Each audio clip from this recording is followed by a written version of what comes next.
Bem, com muito prazer recebendo no meu canal o Dr. Antônio Carlos de Almeida Castro, conhecido como Cacá, e eu vou tratá-lo dessa forma, evidentemente não é de uma forma desrespeitosa, e vou tratá-lo por você também, porque eu sou mais velho. Então, doutor Cacá, muito obrigado por mais uma vez ter atendido o meu convite. Eu tenho acompanhado seus escritos, suas falas, suas entrevistas, e a pergunta primeira pode ser óbvia, meio de senso comum, mas eu acho que não. Eu pergunto, o advogado, doutor Cacá, é contra os resultados da Lava Jato? É contra a Operação Lava Jato? Antônio, primeiro, muito obrigado pelo convite. É um prazer enorme estar aqui com você e com o seu público especialmente privilegiado. Eu acho que são pessoas que realmente eu gosto, para quem eu gosto de falar. Eu tenho dúvidas se você é mais velho, mas vamos passar por essa questão.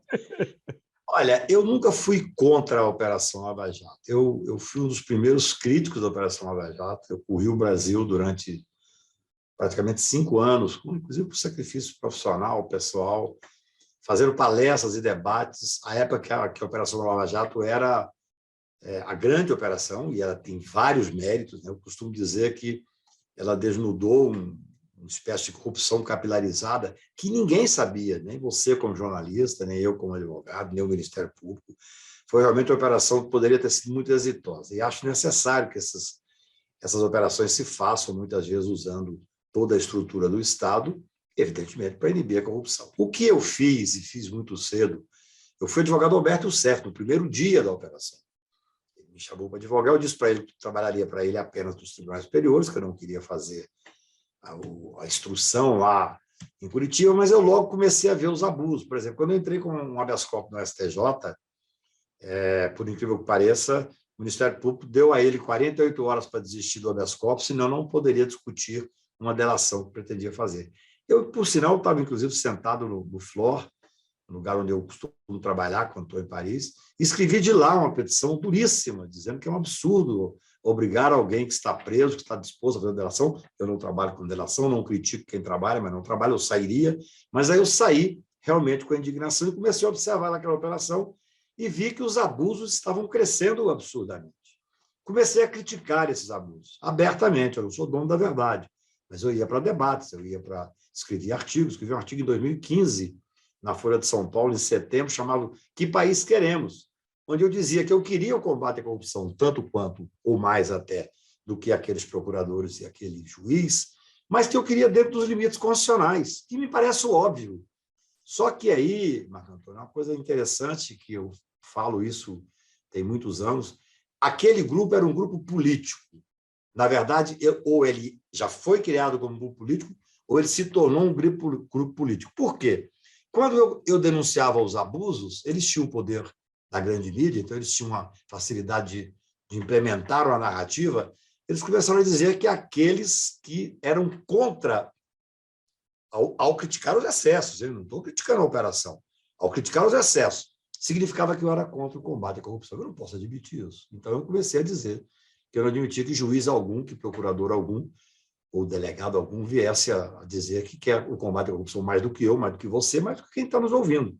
E esse foi o embate que eu fui aprofundando nele, e aí fui realmente me dedicando a estudar essa operação, e é uma coisa muito impressionante, porque aquilo que eu denunciava, um pouco por feeling, um pouco porque eu sabia em casos concretos, hoje está absolutamente evidenciado. E a incoerência desse grupo político. Eu debati agora com o procurador da Operação Lava Jato, especialmente da Força Tarefa de Curitiba, e eu disse, quem coordenava a operação era o Moro. O procurador não pode ser coordenado pelo juiz.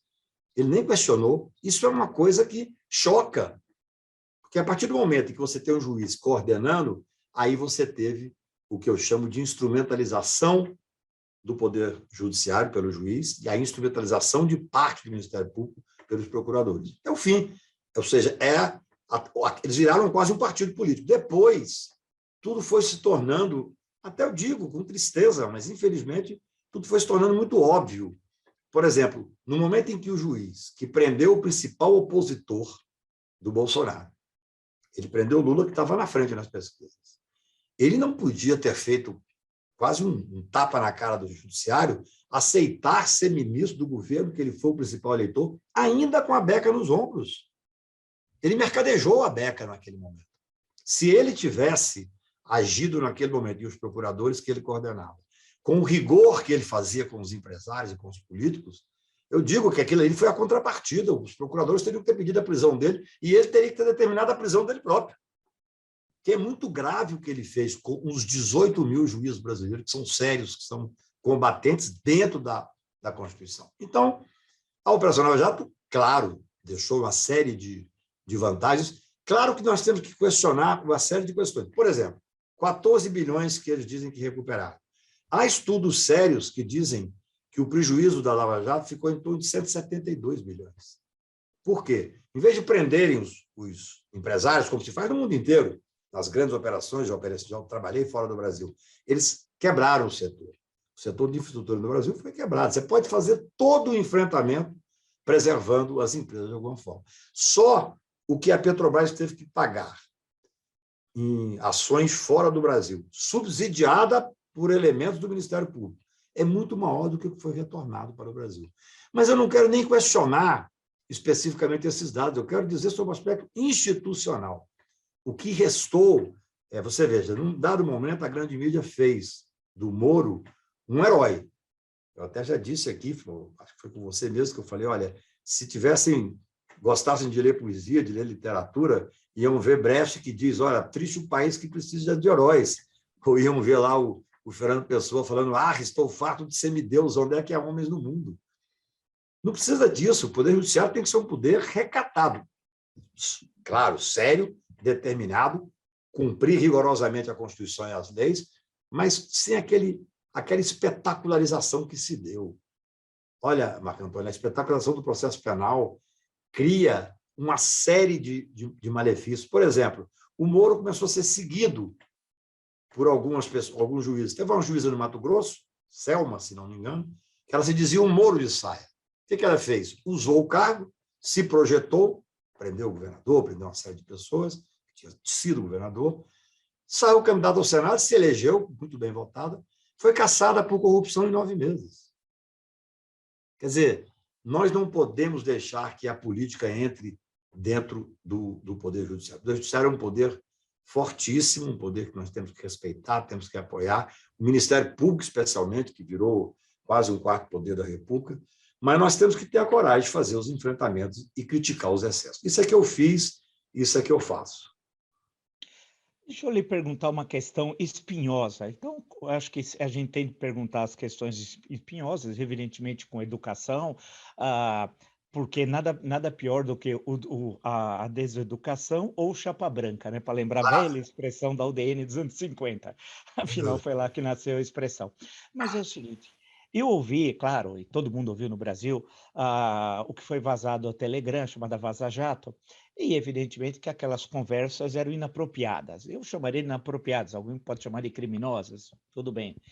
Mas são conversas, me parece, absolutamente inapropriadas, né?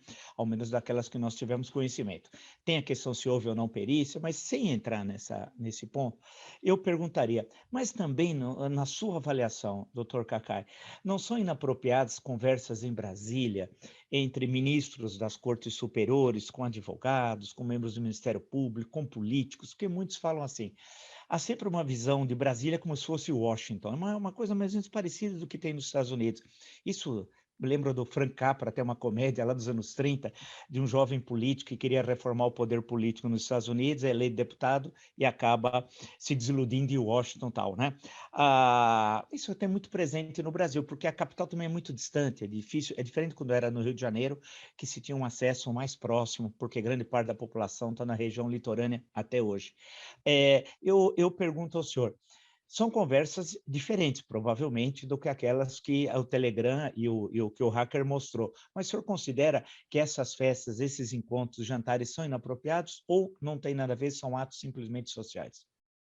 Olha, é uma pergunta, não tem nada de espinhosa, é uma pergunta interessante que tem que ser feita e que tem que levar à reflexão, né? O Brasil, você não tem o costume dos Estados Unidos, que praticamente eles não... O ministro da Corte Suprema quase não fala, não sei, em situações especiais com advogado. O Brasil, toda a estrutura é diferente. Aqui nós temos televisão, que faz televisionamento ao vivo das sessões. O senhor é a favor ou não? O senhor é a favor? A área criminal, completamente o contrário. No primeiro dia que o Marco Aurélio assinou essa medida, ministro Marco Aurélio Mello, eu fui a ele e falo, a TV Justiça, para discutir a questão da homofobia, discutir a questão de terra indígena, tudo bem, a pessoa é uma transparência que faz bem para o judiciário e o cidadão tem o direito de ver. Matéria penal, Marco, olha só como é grave. Ali já é uma criminalização sem previsão legal. Eu fui advogado do Duda Mendonça no Mensalão. Ele foi absolvido. No entanto, teve que sair do Brasil, montar empresa na Polônia e em Portugal, porque ele me disse, Cacai, no imaginário popular eu sou mensaleiro. Eu sou completamente contrário a essa espetacularização. Uma vez no caso da Lava Jato, vou voltar ao assunto, à pergunta, né? Uma vez no caso da Lava Jato, eu tive que ir a Geneve encontrar um cliente e o advogado de lá me disse, olha, amanhã sai uma matéria de página inteira no principal jornal daqui. Acordei de manhã, não vi a matéria, liguei para o advogado, falei, que bom que não saiu. Ele disse, não, a página 3 inteira é sobre o assunto. Por que eu não vi que era? Porque não tem foto e não tem o nome do cliente.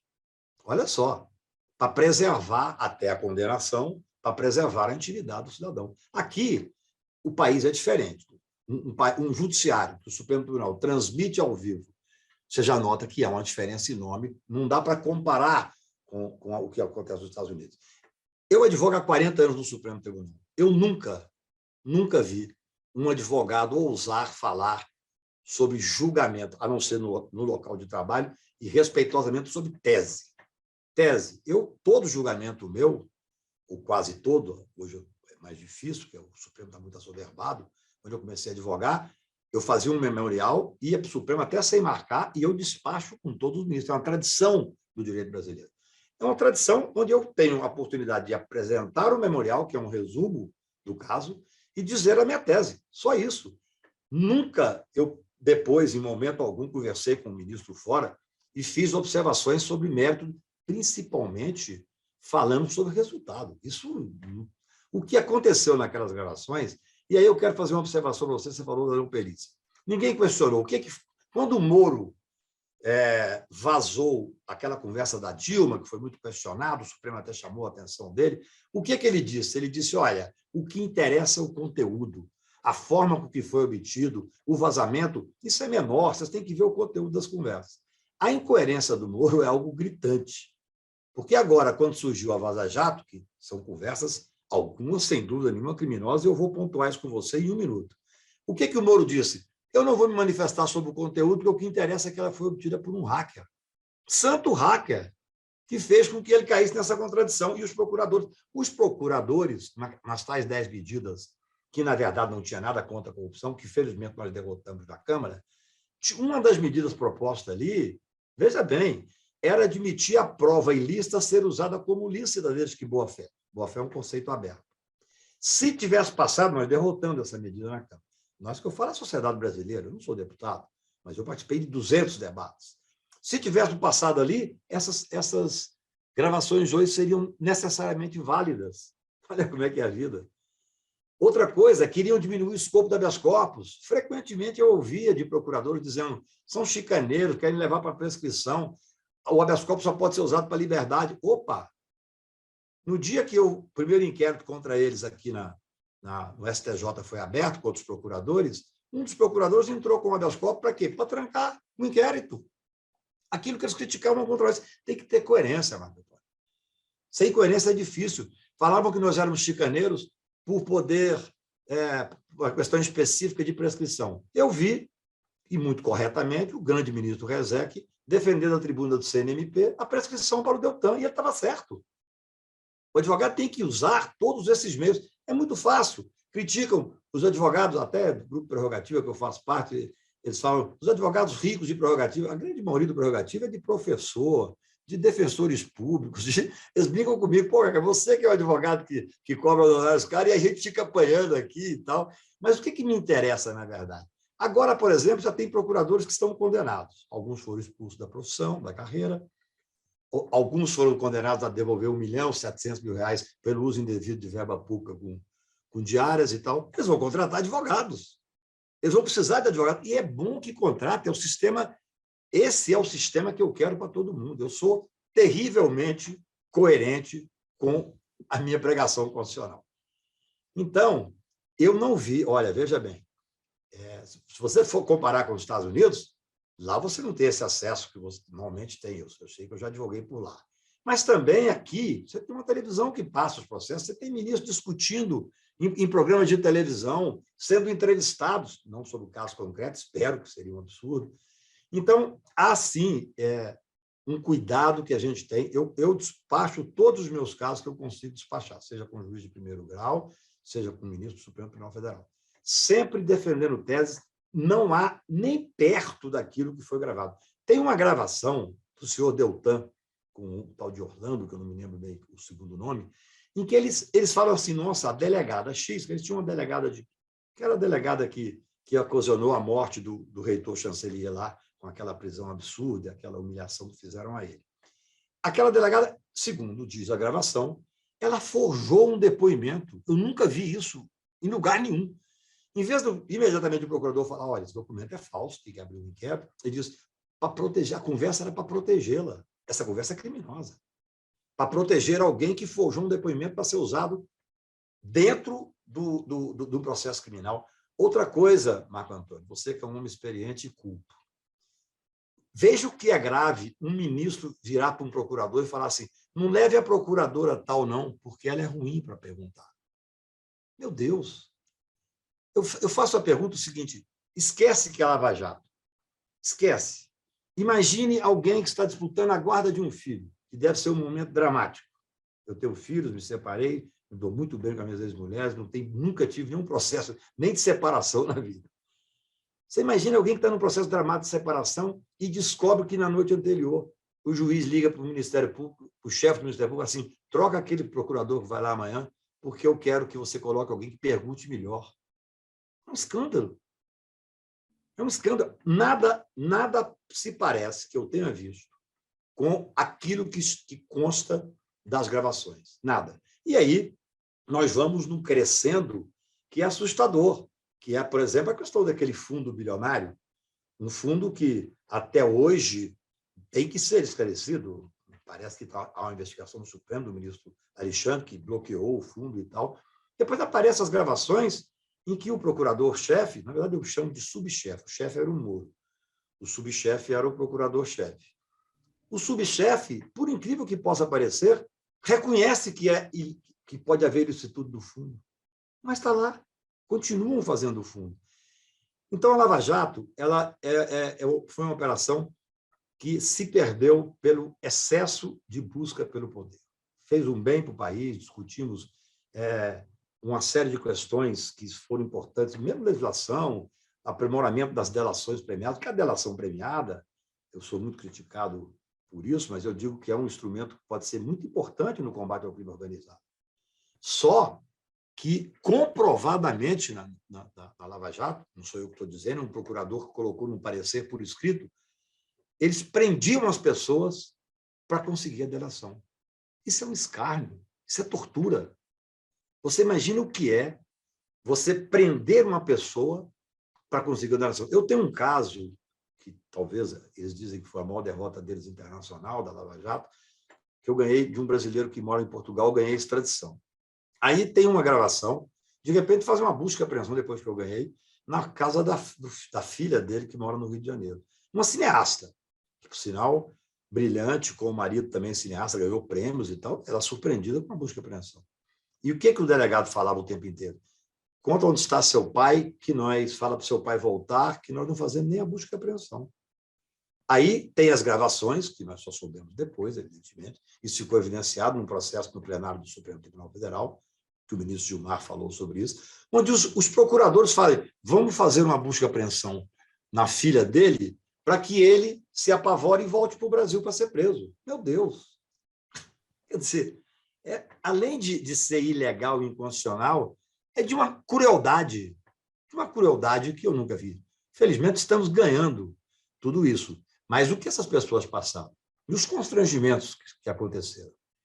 Então, eu acho que é muito diferente. Você, claro, teve até uma proposta, certa vez, que todas as vezes que um advogado fosse despachar, teria que ter o outro lado junto. Isso no processo civil pode funcionar. Para o meu caso, com advogado criminal, Marco Antônio, isso é inviável. Por exemplo, você imagina, eu vou despachar, às vezes, 4, 5 processos num dia, eu vou ter que pegar o doutor Aras para ir comigo. Não tem. Se o Ministério Público quiser ir comigo toda vez que eu vou, muito bem-vindo, porque eu vou discutir tese.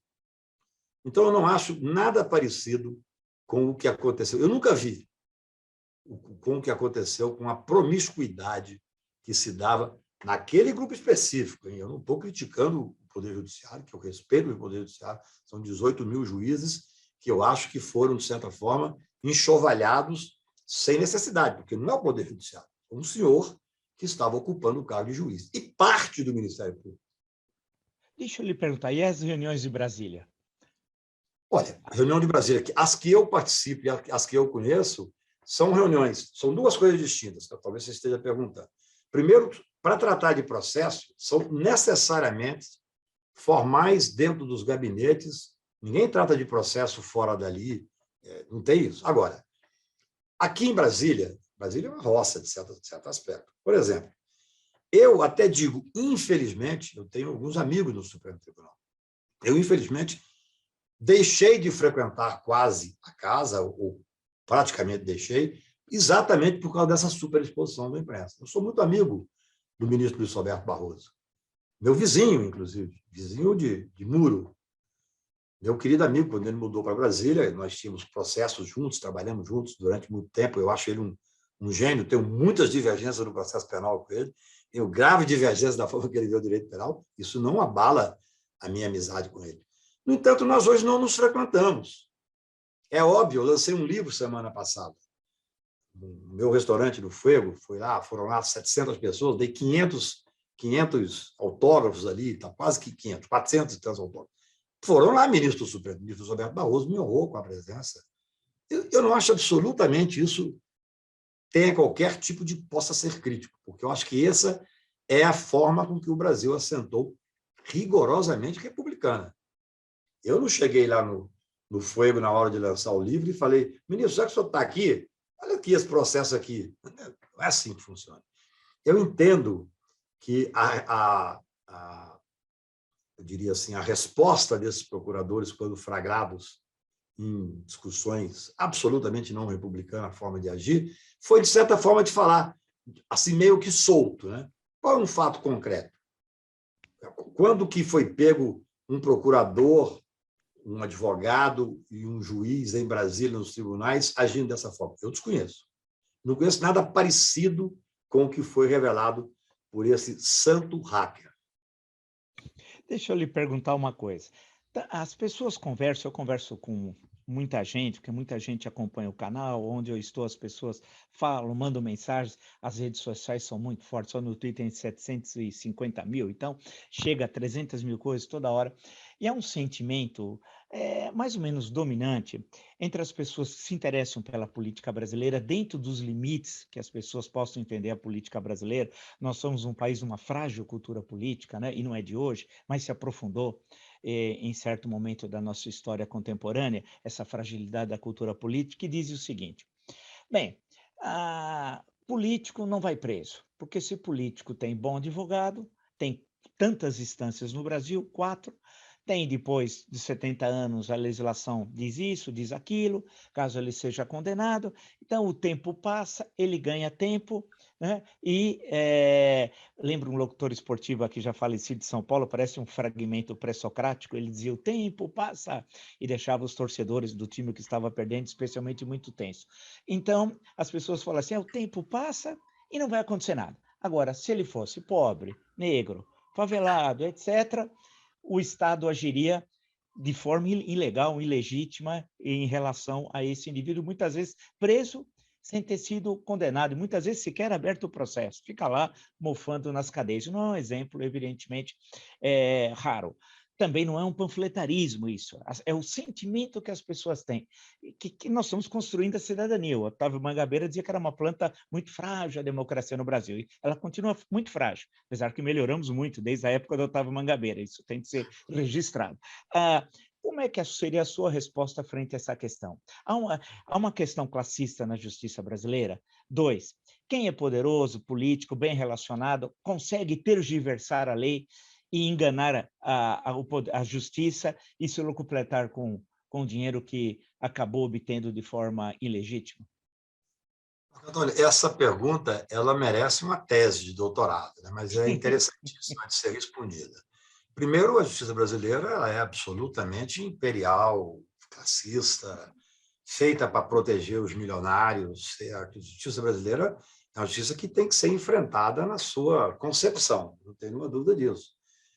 Nós temos aqui um poder judiciário que é um poder judiciário autoritário, sim, eu não tenho a menor dúvida disso. E acho que o que mais me move na advocacia, o que me fez entrar para a advocacia, é exatamente a possibilidade de disputar os direitos e defender direitos daqueles que eu chamo de invisíveis na sociedade, o negro, o pobre, aquele que não tem acesso sequer a um advogado.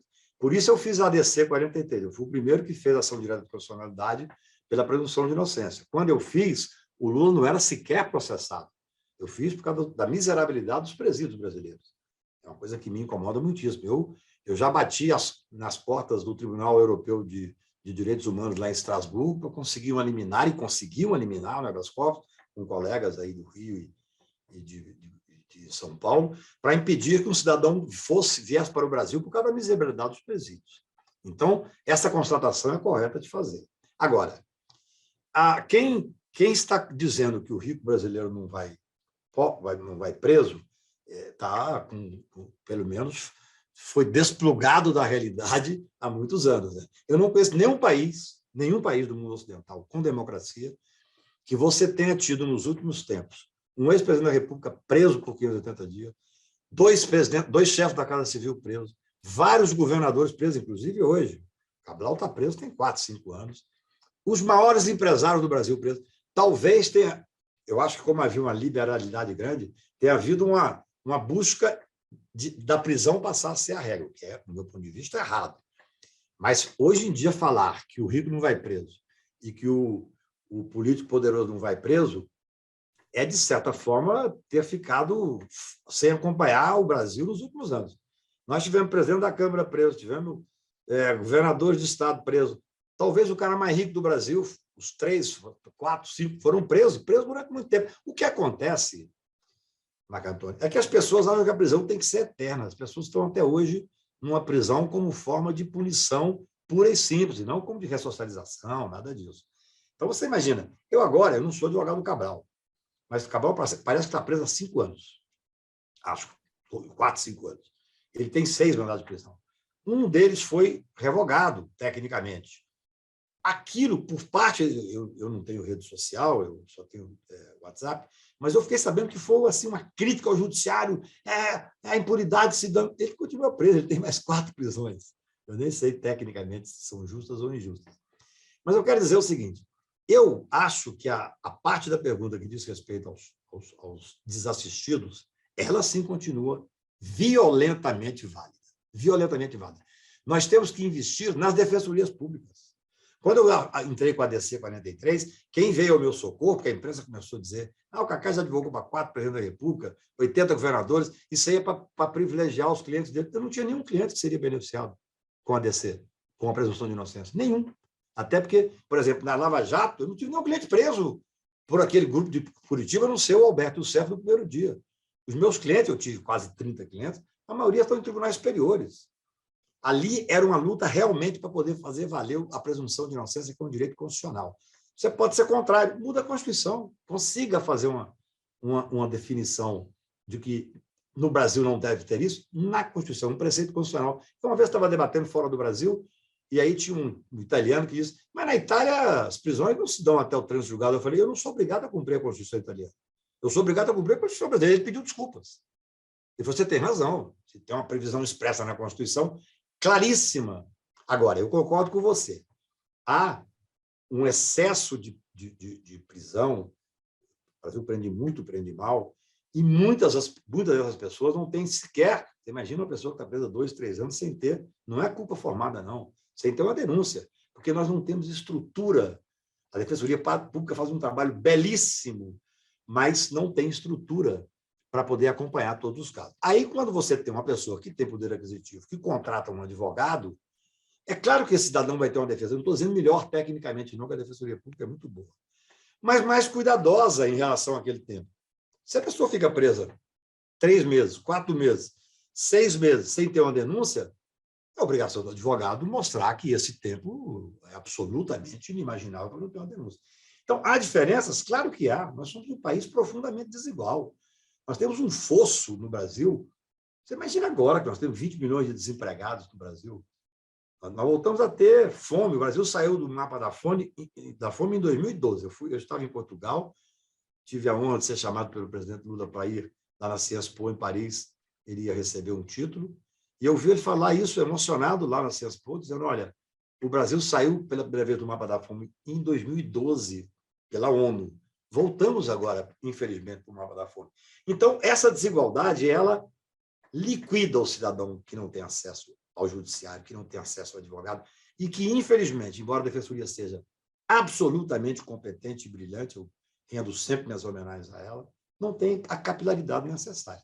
Então, o Brasil prende mal, prende muito, prende desnecessariamente. Você veja bem, para muitos, inclusive para esse senhor Sérgio Moro, o padrão ideal é os Estados Unidos. Os Estados Unidos é o maior fracasso em termos de legislação penitenciária, em termos de sistema penitenciário, em termos de legislação penal. Lá tem quase 4 milhões de presos. Agora eles estão revendo, estão mudando a forma de prisão, porque é caríssimo, embora lá boa parte das prisões sejam exploradas. Então, esse problema fica um problema talvez menor para eles. Mas, de qualquer maneira, eu concordo com as suas observações. Eu só não concordo hoje em falar que o Brasil não prende preto, não prende rico e poderoso. Eu não conheço e desafio, até gostaria, você tem a sua audiência altamente qualificada. Qual país teve esse número de grandes empresários presos por tanto tempo, ainda que sem terminar o processo? Presidente da República, ministro da Casa Civil, governador de Estado, presidente da Câmara. Então, quer dizer, agora, claro, se a pessoa falar, não, mas já foi solto. Se você acha que a pessoa, antes de terminar o processo, por isso é que eu sou favorável à prisão só após o trânsito julgado. Eu sou favorável à prisão após o trânsito julgado, já seria se não fosse um preceito constitucional. Sendo um preceito constitucional, eu sou obrigado a ser, eu tenho que cumprir a Constituição. Nós temos que parar no Brasil de cada um ter a sua interpretação, e nós temos 11 constituições no Supremo e 200 milhões de Constituição pelo Brasil. Nós temos que cumprir a Constituição. Tem regras que são regras claras, são cláusulas pétreas e tem que ser cumprido. Eu penso, repito, o Brasil prende muito, prende mal. Especialmente, claro, se você for ver, de cada 8 pessoas que morrem pela polícia no Brasil, 8, de cada 10, desculpe, 8 são negros. Só isso já demonstra como é a fragilidade que existe no país. Quer dizer, o alvo preferencial é, sem dúvida nenhuma, aquele que é desassistido, que eu chamo do invisível social. Mas essa crítica... desculpe. Só para terminar, essa crítica, hoje, eu acho que ela não funciona mais. Tá. Eu estou colocando, quer dizer, não significa que eu concordo com as minhas perguntas, são o que as pessoas falam. É bom discutir. Eu queria terminar com 2 questões, como aquela minha velha mania, fiquei tantos anos dando aula, item A e item B, vai dividindo dessa forma. A primeira, 4 instâncias, primeira, segunda, terceira, 4 instâncias, não é muita instância num país? Será que não é um fenômeno brasileiro? Primeira questão. Posso respondê-la? Claro. Para ficar mais ágil, que aí talvez eu possa falar uma coisa que você não concorde e a gente debate. Claro. Não existe 4 instâncias no Brasil. Rigorosamente, existe 2 instâncias no Brasil. Nós temos a primeira instância, que é um juiz. A forma de pensar o judiciário brasileiro é muito interessante. Existe a segunda instância, que é a hipótese de um colegiado de 3 ou 5 desembargadores rever a primeira decisão. Quando termina essa segunda instância, as provas estão postas ali. Mas há questões, Vilas, que foi pensado o Superior Tribunal de Justiça para unificar a jurisprudência nacional. Porque, num pensamento republicano, num país continental como o nosso, você tinha que ter o que a gente chama de dissídio jurisprudencial. Aquilo que acontece no Acre não pode ser diferente da Justiça do Sul. Então, essa é uma hipótese que foi criada no STJ. A outra é quando há uma necessária confronto direto com a lei federal. Isso é que serve o STJ. São poucos os processos que chegam lá, porque eles são afunilados. Cada vez mais você tem requisitos técnicos. Tanto é, sem nenhum demérito, eu advogo no STJ desde o primeiro dia e advogo no Supremo há 40 anos. Tem advogados excelentes que trabalham nos estados que fazem recurso especial para o STJ como se fosse apelação, nenhum deles sequer sobe, sequer chega no tribunal. Agora, questões pontuais de flagrante disposição de lei têm que ser, evidentemente, julgado. E o Supremo Tribunal, você tem as questões constitucionais e você tem, felizmente, e aí é uma discussão que essa sim, ela divide parte dos advogados, e eu sou só advogado, não sou jurista, que é a extensão do habeas corpus. Felizmente, em matérias, por exemplo, como dosimetria da pena, você tem tribunais que são rigorosíssimos, colocam penas 10 vezes maior do que o tribunal do outro estado. Então, o advogado foi ampliando, e é verdade isso, os ministros criticam a gente, eu tenho orgulho disso. Nós fomos entrando com habeas corpus e discutindo cada vez mais questões. Mas não é uma quarta instância. Eu não estou dizendo lá no Supremo Tribunal assim, o meu cliente é inocente. Não, não é uma quarta instância. Eu vou te dizer uma coisa interessante. Primeira ostentação oral que eu fiz no Supremo, eu era recém-formado, e hoje, olhando para trás, eu falo irresponsavelmente, eu sem nenhuma experiência, me encantei com um caso, fui fazer sustentação oral no Pleno do Supremo. É uma coisa absurda, eu era um menino recém-formado.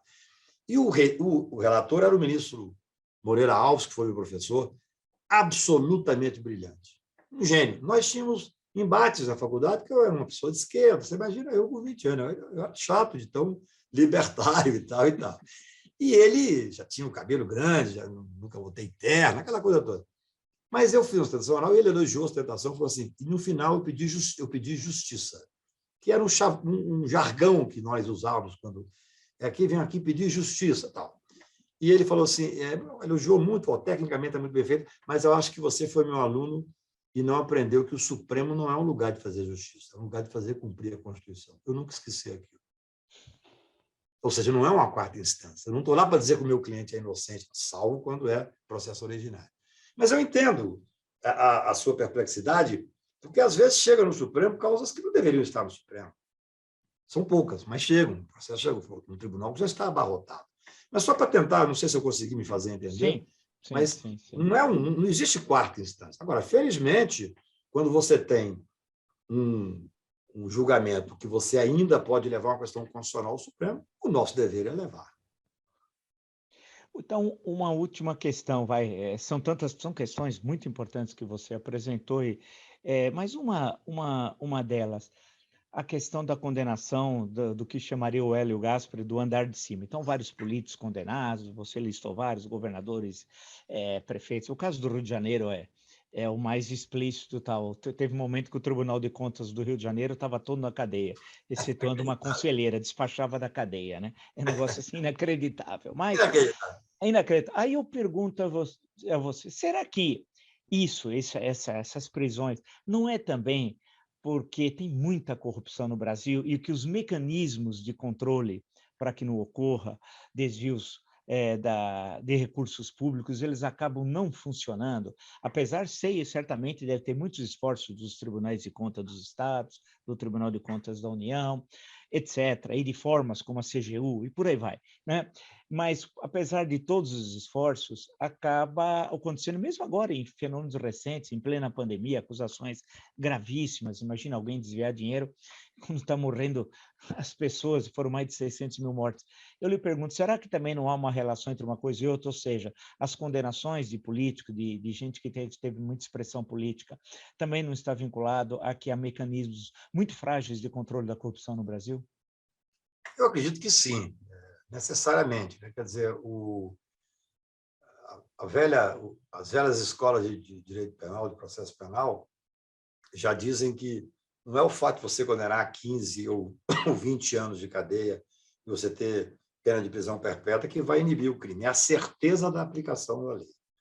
A pessoa tem que saber que na sociedade existe a certeza da aplicação da lei. Então, você tem que ter os mecanismos de controle. Acho que no Brasil nós temos muitas dificuldades com isso. Eu não faço advogado de leniência, mas eu vejo clientes meus que têm grandes advogados de leniência. Você faz um acordo com a CGU, depois o CAD não aceita, o TCU não aceita. Então, o brasileiro também ele tem uma dificuldade enorme até para que tenha uma mesma linguagem por parte do Estado. Eu acho que, nos últimos anos, nós tivemos um trabalho muito vigoroso, muito rigoroso, de acompanhamento desses grandes casos que serviu muito para melhorar o país, inclusive com a transparência necessária que tem que ter dos processos. Você hoje, você sabe, você é um grande jornalista, além de professor de história, um homem culto, você sabe que, às vezes, detalhes na lei fazem uma diferença. Não, eu me lembro do Fernando Rodrigues, que hoje tem um poder de 360, já muito atrás, ele usando a lei de transparência para ter acesso a processos, para questionar o governo. Então, eu acho assim, nós ainda temos muito que avançar, evidentemente. Nós temos que fortalecer o Poder Judiciário, temos que dar muito mais autonomia sobre todos os aspectos do Poder Judiciário. O Poder Judiciário brasileiro, eu vou te dizer, é um motivo de muito sofrimento. Por exemplo, nós conseguimos, eu hoje tive uma reunião com alguns deputados e senadores, nós conseguimos fazer uma grande discussão sobre o juiz de garantias, que é o grande avanço do processo penal brasileiro, que existe em vários países. O juiz que faz a instrução, que determina a prisão, que determina a busca e apreensão, não é o juiz que vai julgar. O juiz é um homem, como qualquer um de nós. Você prende a pessoa, deixa a pessoa presa 6 meses. Depois, durante a instrução, você fala, puta, fiz uma besteira, esse cara é inocente. Você tem que ter muita tranquilidade e maturidade para reconhecer que errou. Então, não há nada contra o juiz ali, é apenas você criar um juiz de garantias que vai depois, um faz uma coisa, o outro faz outra. Passamos isso, hoje eu estava conversando de manhã com alguns deputados, foi talvez uma discussão das mais bonitas que o Congresso Nacional já fez. 400 e tantos votos favoráveis na Câmara e quase a unanimidade no Senado. No dia que conseguimos trabalhar para que não tivesse o veto do presidente da República, é muito interessante, porque o Moro tinha horror a esse projeto. Esse projeto, nós colocamos ele, nós conseguimos vencer o projeto anticrime do Moro e colocamos ele no projeto anticrime. Ele tinha horror, mas naquele momento ele já estava rompido com o presidente e o presidente, então, não vetou o projeto. Resultado, o ministro Luiz Fux deu uma liminar e não deixou o processo entrar em vigor, até hoje, tem 2 anos. Então, as distorções do Estado brasileiro são muito grandes. São grandes no controle, são grandes na capacidade do Estado, do Poder Judiciário, atender a quantidade de demanda. Olha, eu recentemente estava conversando com um grande ministro do STJ, eu tenho muito respeito por ele, e ele me disse que chegam diariamente no gabinete dele 30, 35 pedidos de liberdade por dia. Eu já brinquei que eu jamais seria juiz na vida, jamais. Ministro Supremo, até brinquei no primeiro governo Lula, brincando lá com os meus amigos, que o único cargo que eu aceitaria seria ex-ministro supremo. Se eu pudesse ser nomeado ex-ministro supremo. Mas imagine o que é você sair do seu gabinete às 9 da noite, depois trabalhar o dia inteiro, e deixar 15 pedidos de liberdade sem conseguir examinar. É desumano. Então, eu concordo com você, as nossas instituições não estão azeitadas suficientemente aparelhadas para enfrentar um país com a nossa complexidade.